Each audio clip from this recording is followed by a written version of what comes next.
రాష్ట్రంలో పెరుగుతున్న రోడ్డు ప్రమాదాల నేపథ్యంలో అంబేద్కర్ కోనసీమ జిల్లా రవాణా శాఖ అధికారులు అప్రమత్తమయ్యారు.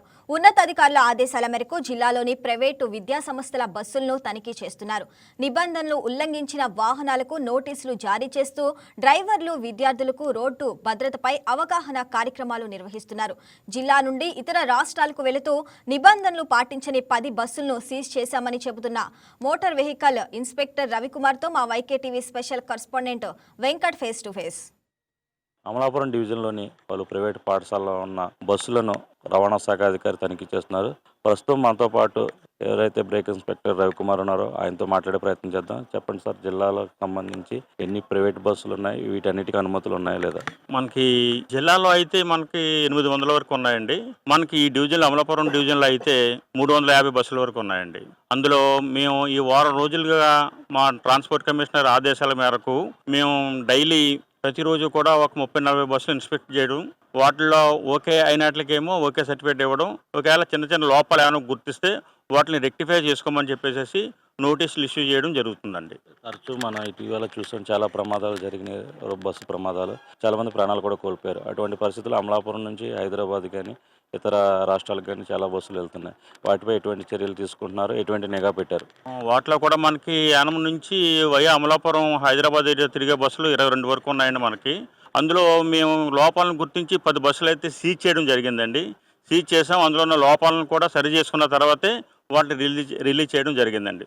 ప్రస్తుతానికైతే మనం అమలాపురం నుంచి వెళ్ళే బస్సులకైతే మనకి ఎటువంటి ప్రాబ్లము లేదండి. దీంతో పాటు ఆటో డ్రైవర్లు కూడా పరిమితికి మించి ప్రయాణాలు చేస్తున్నారు. ఎక్కడ పడితే అక్కడ ఆటోలు ఆపడం, పరిమితికి మించి ప్యాసింజర్లు ఎక్కించుకోవడం, అదేవిధంగా బ్రేక్ కూడా లైసెన్స్ లేకపోవడం, బ్రేక్ కూడా చేయించుకోవడం, ఇటువంటి వాటిపై ఎటువంటి చర్యలు తీసుకుంటున్నారు? డైలీ మాకు మానిటరింగ్ ఉందండి. మొత్తం మేము 3 ఇన్స్పెక్టర్లు అండి. 3 ఇన్స్పెక్టర్లో కూడా ప్రతిరోజు మేము ఆటోలను కూడా ఇన్స్పెక్ట్ చేయడం జరుగుతుందండి. అందులో ఇప్పటివరకు బ్రేకులు లేనట్లకి కానీ, ఇన్సూరెన్స్ లేకపోయినా, డ్రైవర్ లైసెన్స్ లేకపోయినా వెహికల్స్ అయితే సీజ్ చేయడం జరుగుతుందండి.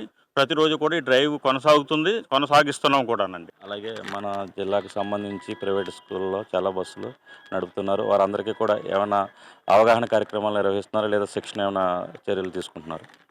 ప్రతి సంవత్సరం మేము మే నెల 15వ తారీఖు లోపల బస్సులకి ఫిట్నెస్ చేయించుకోవాల్సి వస్తుందండి. అప్పుడు ఏం చేస్తామంటే మొత్తం డ్రైవర్లందరినీ పిలిచి ఒక చోట ఒక హాల్లో డ్రైవర్ అందరికీ అవగాహన సదస్సులు ఏర్పాటు చేసి, మీరు పిల్లల్ని ఏ విధంగా పికప్ చేసుకోవాలి, ఏ విధంగా స్కూల్ దగ్గర డ్రాప్ చేయాలి, మళ్ళీ ఏ విధంగా స్కూల్ దగ్గర పికప్ చేసుకుని ఏ విధంగా మళ్ళీ పిల్లల్ని ఇళ్ళకి సురక్షితంగా చేరదీయాలి, ఇటువంటి ప్రమాదాలన్నా జరిగితే ఏ విధంగా మీరు యాక్షన్ తీసుకోవాలి అనే దాని మీద వాళ్ళకి ఎప్పుడు కూడా ప్రతి సంవత్సరం ఒకసారి అవగాహన ఇస్తాం. అంతేకాకుండా ఇప్పుడు ఈ ఫైర్ అయిన తర్వాత ఇప్పుడు ఒక ఫైర్ సెక్షన్ మీద, అంటే చాలా మందికి ఫైర్ యాక్షన్ జూస్టర్ ఆపరేట్ చేయడం తెలియదండి. దాని మీద కూడా మీకు శిక్షణ ఇవ్వడం జరిగిందండి. ఏ విధంగా వాళ్ళకైతే ఫైర్ యాక్షన్ జూస్టర్ని ఓపెన్ చేసి ఏ విధంగా ఫైర్ ఆపాలి అనే దాని గురించి వాళ్ళకి శిక్షణ కూడా ఇవ్వడం జరిగిందండి.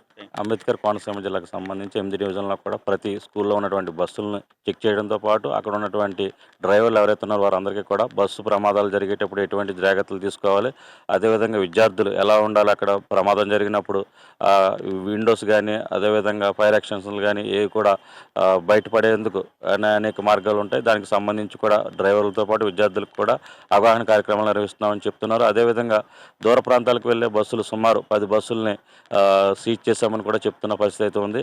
ఏదేమైనప్పటికీ కూడా జిల్లాలో ప్రతి ప్రైవేటు బస్సును క్షుణ్ణంగా తనిఖీ చేసి ఎటువంటి ప్రమాదాలు జరగకుండా చర్యలు తీసుకుంటున్నామని బ్రేక్ ఇన్స్పెక్టర్ రవికుమార్ చెప్తున్న పరిస్థితి అయితే ఉంది. ఈ వీడియో మీకు నచ్చినట్లయితే లైక్ కొట్టి షేర్ చేసి వైకే టీవీని సబ్స్క్రైబ్ చేసుకోండి.